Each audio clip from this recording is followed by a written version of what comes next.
안녕하십니까. 태백산직입니다. 철학이 필요한 순간. 스벤 브링크만. 내 삶의 노예가 되지 않는 방법. 몽테뉴의 죽음에 대해서 이 시간 알아보도록 하겠습니다. 죽는 법을 배운 사람은 노예가 되는 법을 잃는다. 미셸 드 몽테뉴. 사람은 누구나 죽습니다. 다른 모든 생물처럼 말이죠. 하지만 다른 생물은 우리처럼 죽음을 인식할 수 없습니다. 이런 인식은 일종의 짐이죠. 누구나 결국에는 세상에서 소멸한다는 사실 때문에 온통 두려움에 사로잡히는 사람도 있으니까요. 하지만은 삶의 유한성에 대한 이런 인식은 우리 삶을 풍요롭게 만드는 계기가 되기도 합니다. 자기 자신의 삶과 반성적인 관계를 맺고 무엇이 정말 의미 있는지 생각할 수 있기 때문입니다. 우리가 언젠가 죽는 존재, 그리고 언젠가 죽는다는 걸 아는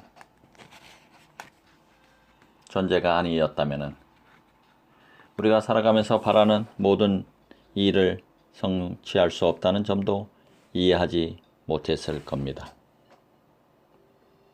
우리는 스스로로 모든 것을 성취할 수 없는 존재라는 걸 알기 때문에 제한된 시간 동안에 어떻게 시간을 써야 좀 더 가치가 있고 의미가 있는지 고민할 수 있습니다. 죽음이 없다면 삶도 의미가 없는 거죠. 저는 어린 시절 죽음에 매혹된 적이 있습니다. 우리가 모두 죽어서 사라진다면 결국 인생에서 중요한 건 아무것도 없다고 생각했던 것 같습니다. 궁극적으로 삶이 유한하다면 의미도 없다는 생각은 앞서 언급한 우디 앨런의 생각과 비슷합니다.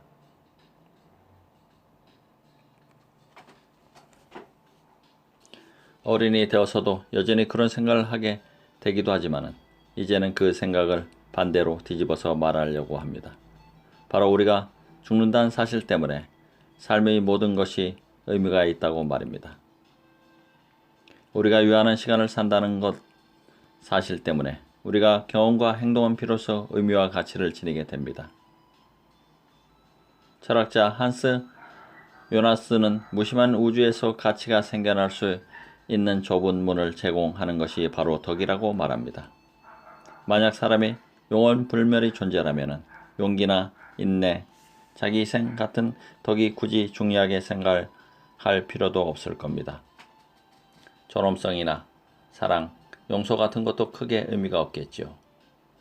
삶의 유한성을 마주하게 될 때 우리는 비로소 가치 있는 것을 찾을 수 있고 궁극적으로 삶 그 자체에도 매달리게 됩니다. 언제든 뺏길 수 있는 것이기에 역설적으로 굳게 지켜야 할 의미가 있는 거지요. 요나스는 오로지 유한한 존재만 가치를 생각할 수 있다고 말합니다. 요나스는 오로지 유한한 존재만 가치를 생각할 수 있다고 말합니다. 요컨대 필면성이 도덕성이 전제 조건이 되는 거죠. 모독 역시 비슷한 말을 했습니다. 인간이 모두 죽는다는 걸 깨달았을 때 비로소 우리는 덕이야말로 유일하게 가치 있는 것이라고 여기게 된다. 이처럼 죽음은 그 자체로 덕은 아니지만 다른 덕을 위한 의미 있는 관점을 탄생시키는 토대가 됩니다. 철학은 죽음을 위한 준비다. 지금까지 우리는 철학을 이해하는 몇 가지 관점을 살펴보았습니다. 호기심, 플라톤부터 실망, 그리즐리와 어른을 위한 교육, 가벨에 이르기까지 말이죠. 이제 여기에 또 다른 관점을 하나 더 추가하려 합니다. 바로 소크라테스부터 마르코스 키케로 같은 철학자와 이번 강의 주인공인 르네상스 시대의 인문주의자 미셸 드 몽테뉴가 되풀이하는 관점입니다. 간단하게 말해서 철학이 우리에게 잘 죽는 법을 가르치기 위해 존재한다는 생각이지요. 철학은 본질적으로 죽음을 위한 준비다. 플라톤의 대화편 바이돈에서 소크라테스는 죽음을 앞두고 이렇게 말합니다. 철학에 정통한 사람들의 공부라는 게 죽음에 대한 탐구일 뿐이라는 사실이 다른 사람들 눈에는 안 보이는 것 같네. 또한 그는 이렇게 덧붙입니다. 올바르게 철학하는 사람들은 죽어가는 이를 위해 수련 중이고 따라서 죽음을 누구보다 덜 두려워한다네. 소크라테스는 무슨 말을 하는 걸까요? 그의 말은 제가 강의 첫 부분에서 소개한 삶의 방식으로서의 철학 개념을 되돌아보게 합니다. 철학은 우리 삶의 의미가 무엇인지, 그리고 어떻게 살아야 인간 본성 또는 덕에 따라 사는 것인지를 탐구합니다. 그러나 이 모든 것은 삶의 지평이나 경계 또 죽음을 고려할 때에만 중요해집니다. 철학자 토드 메이가 죽음이란 무엇인가에서 이렇게 말한 것처럼 말이죠. 필멸성이 우리 삶을 형성한다. 삶의 일관성과 의미를 부여하며 모든 순간을 소중하게 만든다. 동시에 우리가 죽어간다는 사실은 그 모든 것을 위협하기도 한다. 죽는 것은 괜찮다. 하지만 아직은 절대 아니다. 이게 바로 죽음의 역설입니다. 죽음이 없다면 아무것도 의미나 가치를 가질 수 없지만 동시에 죽음 자체는 바로 그 의미와 가치를 끊임없이 위협합니다. 소중한 존재를 잃어본 사람은 이 말에 동의할 것입니다. 철학을 한다는 것은 바로 이러한 역설과 관계를 맺는 일입니다.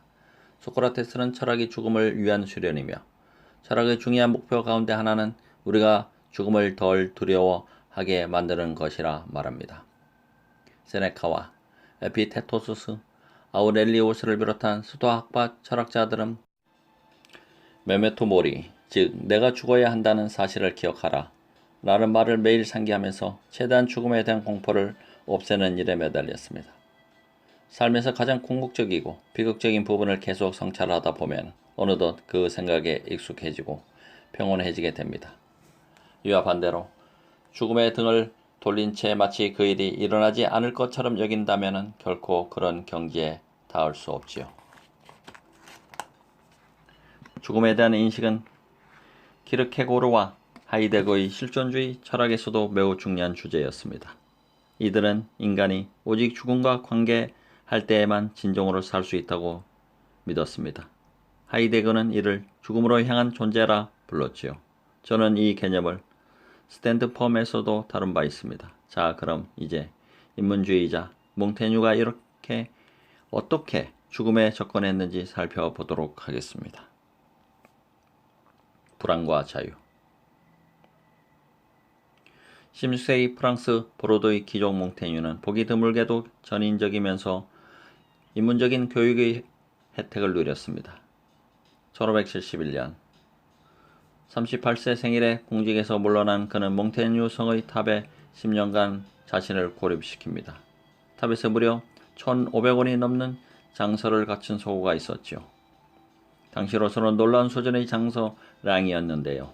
오늘날에도 이 탑은 여전히 그 자리에 남아 대중에게 개방되고 있습니다. 아무튼 그는 이곳에서 책과 지식의 세계에 푹 빠져 지냈고 마침내 1580년에는 오늘날까지도 유명한 작품 수상록을 썼습니다. 책 제목인 에세이스는 시도 또는 초고를 뜻하는 단어로 바로 오늘날 에세이 장르의 기원이 되기도 했지요. 개인적인 일화를 통해 문학적 성찰적인 내용을 담은 실험적인 글쓰기 방식이었습니다. 저자가 생각을 전개하는 과정을 쉽게 따라갈 수 있고 굳이 처음부터 끝까지 읽을 필요도 없습니다.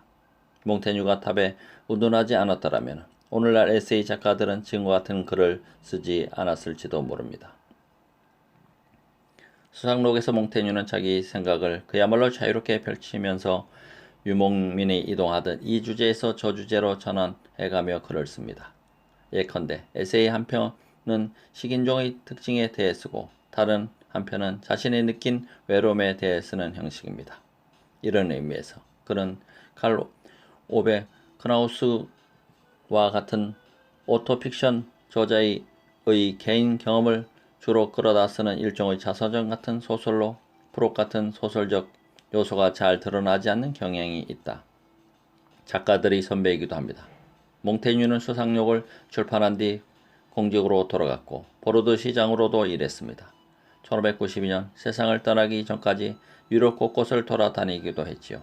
그런데 이 수상록의 19번째 에세이 제목은 우리에게 소크라테스를 떠올리게 합니다. 철학을 공부하는 일은 죽기를 배우는 일이다.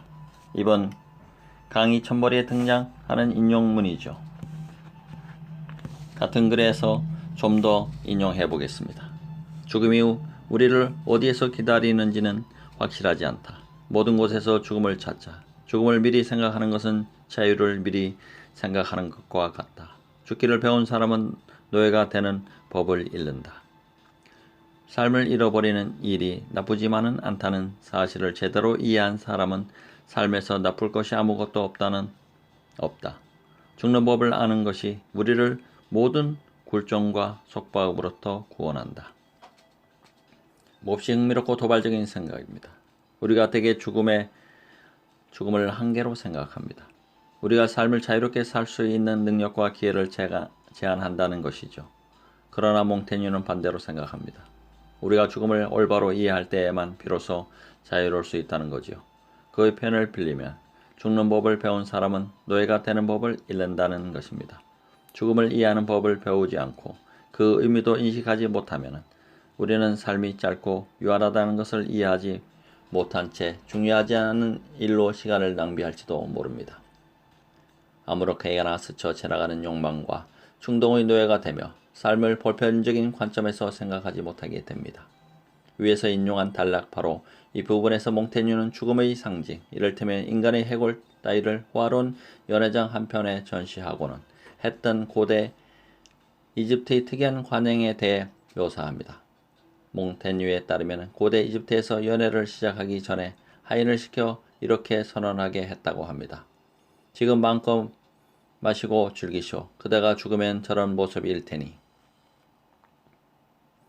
죽음을 포용하는 이집트인에게 영감을 얻은 몽테뉴는 다음과 같은 인생의 격언을 말합니다. 그러므로 상상만이 아니라 입으로 죽음을 줄곧 해내이는 것, 그것이 내 습관이다. 사이먼 글리치리는 이 이상한 문장에서 이런 결론을 끌어냅니다. 몽테뉴에게 철학하는 것은 입으로, 즉 우리가 말하고 음식을 먹고 음료를 마시는 것처럼 죽음을 배우는 일이다. 이런 방식으로 우리는 소멸의 공포와 대면할 수 있다. 결국 우리를 노예로 만들고 덧없는 망각이나 불멸의 열망으로 이끄는 것이 바로 죽음의 공포이기 때문이다. 죽음과 정면으로 맞서고 죽음을 공개적으로 이야기할 때에만 몽테뉴의 표현처럼 죽음을 입 밖으로 꺼내고 낱말과 문장의 형태로 표현할 때에만 우리는 불안으로 얼어붙지 않고 자유롭게 사는 법을 배울 수 있습니다. 아마 죽음의 공포를 완전히 벗어버리지는 못하겠지만 그와 더불어 더 잘 사는 법을 배울 수 있는 거죠. 몽테뉴에게는 이것이 자유의 전제 조건이었습니다. 몽테뉴는 자신이 죽음에 매혹되었다고 말하며 사람들이 죽는 다양한 방식을 목록으로 만들고 싶다고 말하며 그를 건넸습니다. 그러나 그의 목표는 죽음을 찬양하는 것이 아니라 삶을 누리는 것이었습니다. 그는 이렇게 말합니다. 죽는 법을 가르치는 사람은 동시에 사는 법도 가르칠 것이다.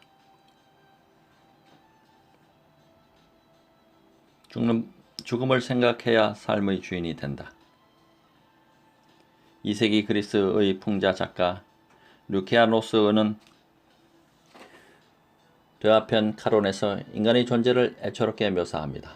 이 이야기 주인공 카론은 죽은 자를 저승인 하데스로 실어 나르는 배사공입니다. 류케아노스의 이야기에서 그는 열심히 일한 대가로 하루 동안 휴가를 받아 산자들의 세상을 방문하도록 허락받습니다. 신들의 전령이자 죽은 자의 영혼을 하데스로 안내하는 헤르메스의 도움으로 카론은 높은 곳에서 사람들을 한눈에 관찰하기 위해 여러 개의 산을 차곡차곡 쌓아 올립니다.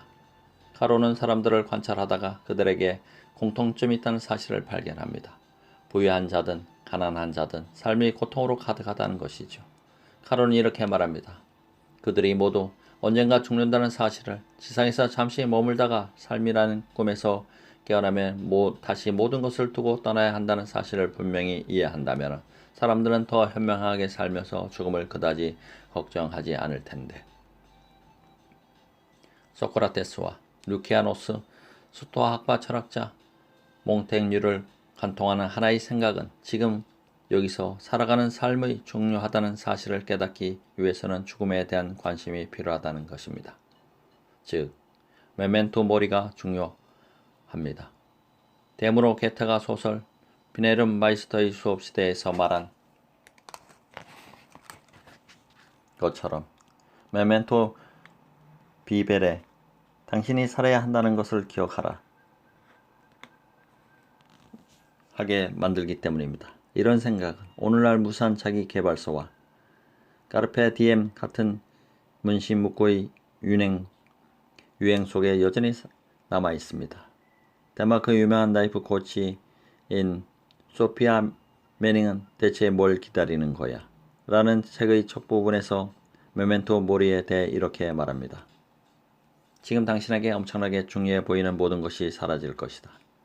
지금까지 성취했고 성취하고 싶은 모든 것, 살아가며 맺어온 모든 관계, 일상적인 온갖 시련과 걸리똥과 걱정도 당신과 함께 사라질 것이다.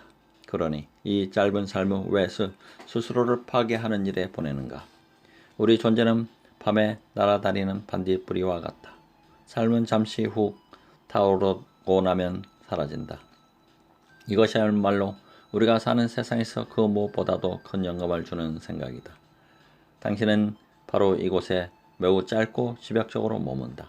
그런데 왜 당신에게 주어진 삶을 최대한 이용하지 않는가? 매닝은 형제를 잃은 경험을 이야기하며 그 상실로 인해 살아있는 시간을 더 귀하게 여기게 되었다고 말합니다. 그는 메멘토 모리라는 오래된 생각을 인용하지만 사실 그가 내린 결론은 고대 철학자들의 태도와는 정반대입니다. 매닝은 삶이 언제든 끝날 수 있기 때문에 우리가 지금 행동해야 한다고 믿습니다. 그에게 코칭은 개인이 자기 꿈을 완전하게 실행할 수 있도록 돕는 도구입니다. 그의 웹사이트 글에 따르면 코칭은 우리의 발목을 잡는 부정적인 생각에서 벗어나 동기를 부여하고 성과를 개선하는 데 확신을 줍니다. 그런데 이런 생각은 지금까지 우리가 살펴본 철학적 삶과는 완전히 반대되는 것입니다. 철학적 삶의 초점은 우리가 가진 꿈이나 욕망을 최대한 실현할 수 있도록 하는 게 아니라 그 꿈이 우리의 짧은 삶에 비추었을 때 과연 추구할 가치가 있는지 따져보는 것이기 때문입니다.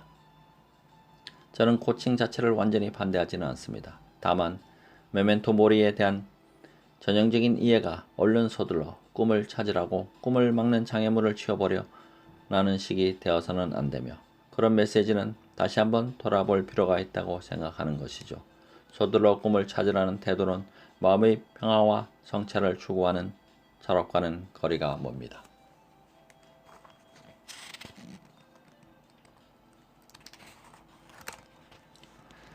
아마 라이프 코치는 이렇게 초조하게 물을 것입니다. 대체 뭘 기다리는 거야? 그러면 철학자는 이렇게 담담하게 대답할 것입니다. 죽음. 제가 다소 지나치게 해석하는 건지는 모르겠지만 매닝의 메시지가 죽음을 도구화한다는 것은 쉽게 이해할 수 있습니다. 죽음에 대한 인식을 개인의 꿈을 이루는 원동력으로 삼는 거지요. 저는 얼마 전에 한 작가가 뉴욕 타임스에 쓴 더 행복해지려면 죽음을 더 많이 생각하라라는 글에서 더 분명한 사례를 마주했습니다. 저라면 이렇게 대답하고 싶네요. 아니에요. 우리가 죽음을 생각해야 하는 건 그런 이유가 아니라고요. 죽음을 생각해야 하는 이유는 그것이 삶의 의미를 형성하는 토대가 되기 때문입니다. 물론 죽음을 생각해서 행복해진다면 그것도 나쁘진 않겠지요. 하지만 죽음에 대한 생각은 그런 생각과 상관없이 그 자체로 의미가 있어요. 이번 강의에서 저는 죽음의 의미를 만드는 전제 조건이라 주장했습니다. 사실 죽음은 그 자체로 우리를 행복하게 만들어주지는 않을 것입니다. 하지만 그렇다 해도 그것을 주어진 현실로 의미가 존재할 수 있도록 만드는 필수 조건으로 여겨야 합니다. 몽테뉴를 포함한 많은 철학자는 우리가 죽음이라는 피할 수 없는 운명과 올바르게 관계를 맺어야 한다고 말합니다. 그러면 실존적인 자유로 가는 길을 안내해 받을 수 있기 때문입니다.